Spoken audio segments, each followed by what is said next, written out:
Ardo. Hi guys, good evening. Ako po dito si Malia. Malia kasi ako anak ni Mateo at ni Lia. At yun, sa buong series, malalaman niyo kung paano ko aalamin. Thank you. Malalaman niyo kung paano ko malalabas yung kapangyarihan na yun. At lumaki ako dito sa, pinalaki ako nila, Kuya Joros and Mrs. Nikki Valdez. Thank you, Miss Catherine and Danielle Padilla. Hello, magandang gabi po sa inyong lahat. Maraming salamat po siyempre sa pagpunta dito. At ayun ho, ako po dito si Tristan. Ayun, nung bata ho ako, nung namatay ang tatay ko, inampon po ako ng mga tita ko sa Maynila. So doon na rin po ako lumaki at makakasama ko doon sila Tito Randy, si Yubs, Tito Yubs, si Yubs, at kami ang mekaniko boys doon. At ang buhay ko very simple, very simpleng tao lang, jeepney driver, makatao, alam niyo naman, I love it. And ayun, thank you for coming ulit po. Thank you, DJ. Sa amin, natuwa talaga ako. Kasi matagal ko nang gusto gumawa ng iba yung action kasi nag-drama and rom-com and yung parang pagkatiwalay ko na ito kalaking project. I'm very honored po talaga. And nadagdagan pa yun nung sinabi nga nila pumayag si Kuya John Lord and Miss Angel na sila yung mag-pilot. Parang, wow, thank you. So, yun, na-enjoy po. And yung preparations po na ginawa, siguro rinedy talaga namin sarili. Alam natin physically, hindi siya magiging iba siya. Hindi kasi siya rom-com, so medyo may mga pasa, ganyan. And then, nag-training din po kami ng Pekiti and recently, dinagdagan nila ng Wushu. Parang kinombine din for the action scenes. So, yun. So far, na-enjoy ko po yung sa buong taping. And first time ko nakita yung trailer, kaya sobrang saya ko po. Si Daniel? Ganun din o. Siyempre, very thankful and very honored na itutuloy po itong serye na ito na nanggaling po kay Miss Angel at kay John Lloyd at siyempre kay Mr. Viola Pascual. And excited po, talagang na-excite dahil siyempre ibang timpla na naman o. Kumbaga iba na naman ipapakita nyo sa mga tao. Excited din sa mga experiences dito sa mga taping na magaganap, sa mga may experience namin ni Catherine, yung mga fight scenes, excited na mapanood ng mga tao, tsaka ako sa cast po mismo, very excited na mapanood po nila. Talagang hindi lang po kami dalawang aabangan dito sa show po na ito. Opo, nararamdaman ko, MJ. Ang bigat na sobrang nakakakaba, lalo na yung bago sa amin to, yung action and yung iba. So, nag-a-adjust pa talaga kami. Pero, more than the kaba, sobrang ang tagal namin inintay kasi ni DJ. Kasi, dapat gagawin siya after ko got to believe. Tapos biglang na-adjust siya ng na-adjust. And feeling namin, perfect talaga this year na gawin siya kasi sa age namin, na mas ready kami. And more excitement din na-feel ko sa project. Pero yun, nag-a-adjust pa talaga. Kaya yun, darating din siguro tayo. DJ, ikaw. Siyempre, andun yung pressure. Siyempre, may bago ko na namang ipapakita at ang dami nung nag-aabang dito sa teleseryeng ito. Pero, ibibigay namin ng 100% namin ni Catherine at ng buong cast para mapaganda ang show na ito.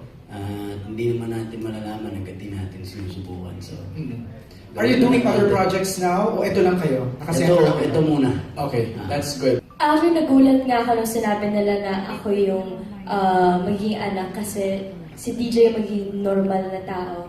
And yun, masaya ako talaga na ako yung napili po for the role kasi from Loban, Immortal, parang lumaki ako na lumaki.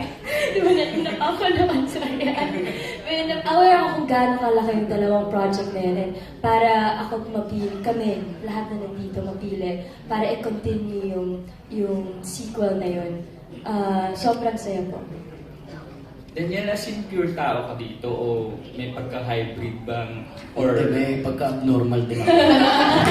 Hindi, tao lang talaga lang. Tao lang. so wala kang Sa ngayon. So wala far. kang plan ng kahit anong vampira or Wala. logo? Ako syempre yung kay Catherine na ang dali niyang makuha. Diba? Yung mga tinuturo, yung mga choreo ng instructor namin, ang dali niya nakukuha.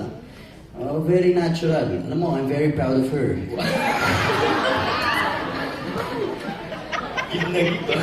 Pero totoo yun totoo. Tsaka, yung unang trailer na, di ba, naglalabang kami. Medyo, siyempre, ayoko namang masaktan si Catherine, pero pinilit niya ako eh. Pero yun nga, ang galing. Hindi yung mga ka-eksena niya siguro may mga fight scenes, hindi rin nahihirapan sa kanya kasi nakukuha niya rin kagad. Dahil gusto niya eh. Kasi siyempre, pag di mo namang gusto, walang mangyayari. Eh, gusto niya, interesado siya. So, ayun. Yung pag-alaga, andun yun parate. And yung pinaka-okay during training siya kasi yung nagtuturo nag-comment sa akin na parang yung form ko, yung sisipa ko, para hindi awkward, parang open talaga ako na i-correct ako ni DJ sa lahat.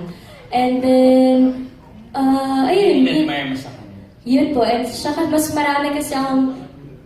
marami akong training sa kanya, pero parang ang bilis na natural sa kanya. Kaya masaya ako na makikita ng mga tao ngayon yung action side namin dalawa. And yun, inalagaan niya naman po ako. Ha? Hindi, ma-advise ko lang sa kanila siguro is sa mga action scenes nila, yun nga, yung training nila, importante yun. So don't take that for granted. And for me, enjoy the process. Mahalaga yun kahit pagod ka na, kahit na puyat ka, pag hindi mo ina-enjoy, mababaliwala. So, just enjoy the momentum, enjoy the moment. Yun kagaya rin kay Richard, parang wala rin naman ako sa posisyon mag-advise, but base sa mga nakita kong ginawa nilang eksena sa trailer, at saka dito sa kakapakita ng teaser, nakita ko yung forma nila. So, happy ako dahil yung mga bagay na nagagawa nila, hindi pa namin nagagawa na Richard yun before. So, I'm very happy na iso-surrender namin tong next project sa kanila na tingin namin hihigatan pa nila ang nagawa namin sa Lobo at ang Immortal. Si Daniel naman, excited ako makita siya mag-fight scene kasi idol ko yung tito niya pagdating sa fight scenes naman. So, Nakasama mo rin siya? yes, at marami na ituro sa akin. Kaya, parang hindi naman ako magtataka kung magpakitang gilas din siya dito pagdating sa fight scenes talaga. Ayun, basta mag-iingat lang kayo. Huwag niyo iasa yung safety nyo sa ibang tao. Yun yung unang-unang priority nyo. Alagaan nyo muna yung safety nyo. At good luck. Good luck talaga. Sobrang excited ako para sa inyo. Ang ganda ng mga pinakita nyo. Alright, ikaw Kat, okay lang sa'yo kung sakaling gawa ka na eksena, gano'n makakagating mo si Daniel? Kung si Joros yung kakaga. Hindi, ikaw ang kakagat kay DJ. Okay lang yung eksena kayong gano'n? Oo naman. Yan? Oo. Oo, sa leeg.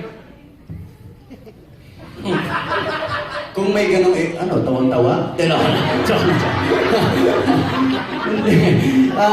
Ano kung may eksena nakakagatin ako? Oo. Wala pa tayo nun. Hindi, okay lang ba? MJ. Hindi, just in case, okay lang ba yun? May ganong scene na nakakagating.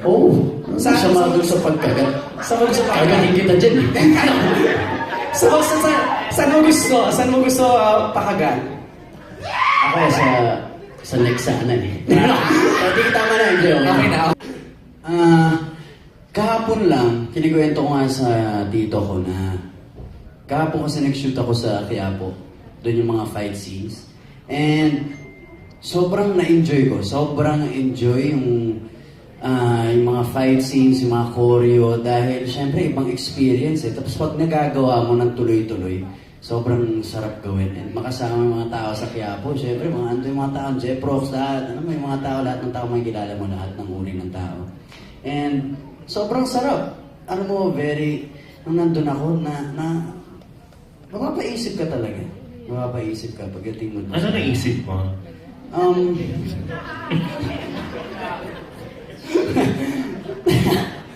Sana hanggang doon na lang sana, mapapaisip ko, okay na yun. Parang Oo, isa siyempre, yun. follow up. May definition, ako napapaisip tuloy ako. Hindi, nakaramdam ako doon ng humility.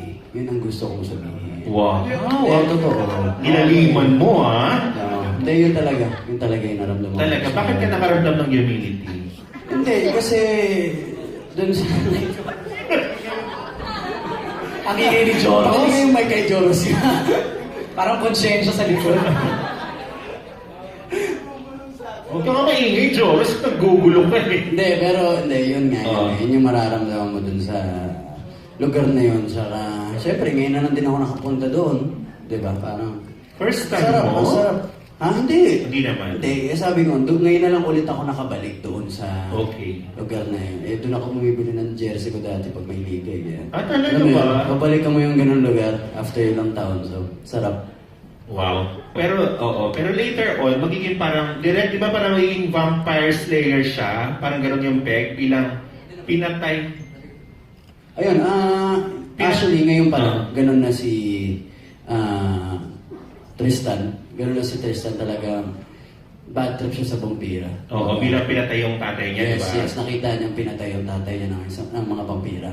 Oo. Kaya growing up, naniniwala siya sa vampira at gusto niyang patayin yung mga vampira.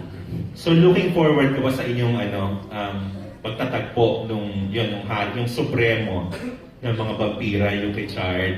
Yes, pero training muna. Dahil pag papatayin lang ako ng ni Richard. Mag-isa Mag-isa na lang training. ako matumbahin. Ano yung training mo? Yung may binigay pinag si Kat na parang Yeah, yung merong, Pinoy, pikiti. ayun, Yeah, ano pikiti. yun? Pikiti, halo-halo siya. Meron siyang arnis, merong balisong, tsaka fighting. Filipino martial. Yeah, yun nga po. Yun yun. Eh, Tapos hindi kami naniniwala, DJ, na parang wala kang powers, no? Dahil, kasi parang, nung bata pa kayo, naghawa kayong ganun, parang may something di ba? Yeah. So meron ka ring taglay na, syempre, oh, magkaka-chance ng gano'n dahil di naman ako pwedeng pumalik sa mga vampira. Dapat malakas din ako. kaya nga, dapat meron ka ring superpowers, di ba? So, magiging fairy ako dito. Sa DJ, nung maliit, nung bagets ka ba, napapanood mo yung mga, bilang si Chard yung Fantasy King, ganyan, nung panahon na yon. Napapanood mo ba yung kanya mga before? Richard, kaya panood ko yung Malaway mo dahil. Totoo yun! Totoo. Oo, tapos ngayon, ayan na, kontrabida mo, di Oo, ba? yung sabi ni Catherine, alam mo, andito kami ngayon, hindi ako makapaniwala nandito sila. Huwag ka na mahiya, sinabi mo naman. Talaga, ang laking ibang honor. Iba, talagang sarap dito. Nakakatawa. Wow. Okay. Nakakayanan at the same time. Masaya talaga, tsaka excited kasi nga kaya sinasabi ko practice sa interview, ang tagal na namin gusto gumawa talaga po ng action ni DJ.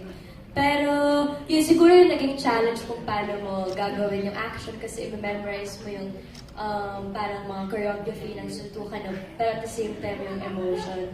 Doon ako na medyo nahihirapan na ang dami yung iniisip. And mamali ka lang konti, masasapa ka talaga. So kailangan ingat talaga and baby mas focus. Oo, tsaka parang girl na girl ka, di ba? Parang very feminine ka. Ano ka lang, nag-train ka lang pa for this? Nag-start ka lang magkaroon ng mga action, yung ganyan, mag-aral because of this?